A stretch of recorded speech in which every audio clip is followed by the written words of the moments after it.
Alin daw ba ang magtatagumpay?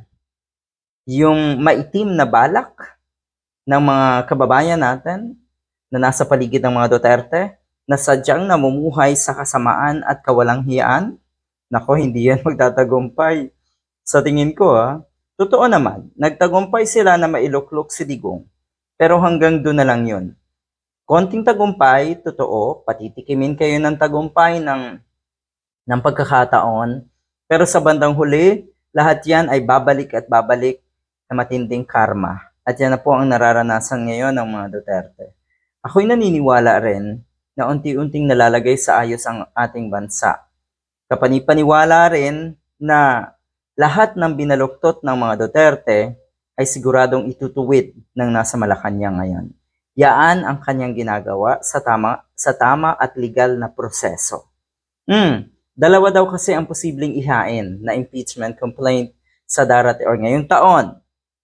Dalawang impeachment complaint.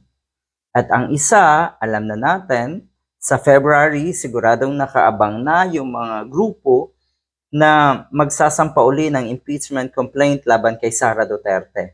At yung isa, ay tignan natin. Sige lang, dahil meron din daw kasing hahain ng impeachment complaint laban kay PBBM. Matagal na po, or una na pong sinabi natin si Sara Duterte na meron daw siyang 5 grounds, impeachable grounds nga, laban kay PBBM. Meron daw siyang listahan. O ay bakit hindi mo pa trinabaho? Ba't ayaw niyo pang trabahuin? Ba't hindi mo pa ilabas? Yun ang totoo. Dahil kung magpareho na kayo ay haina ng impeachment complaint, siguro naman ay hindi na pwedeng tanungin kung alin doon ang magtatagumpay. Dahil kung noong una ay hindi nagtagumpay yung impeachment complaint or case nga natong si Sara Duterte, sa tingin ko sa pangalawang pagkakataon, hindi na yan palalampasin. Hindi na sigurado na magtatagumpay at uusad na yan.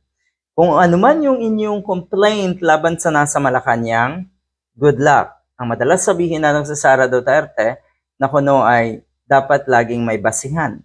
Dapat laging may resibo dahil kung wala, yan daw ay may kaugnayan pa rin sa 2028 elections. Yan ang madalas ay linyada netong si Sara Duterte. Tignan natin ngayon kung saan patutungo yung paniniwalang yan netong mga maka-Duterte. Good luck.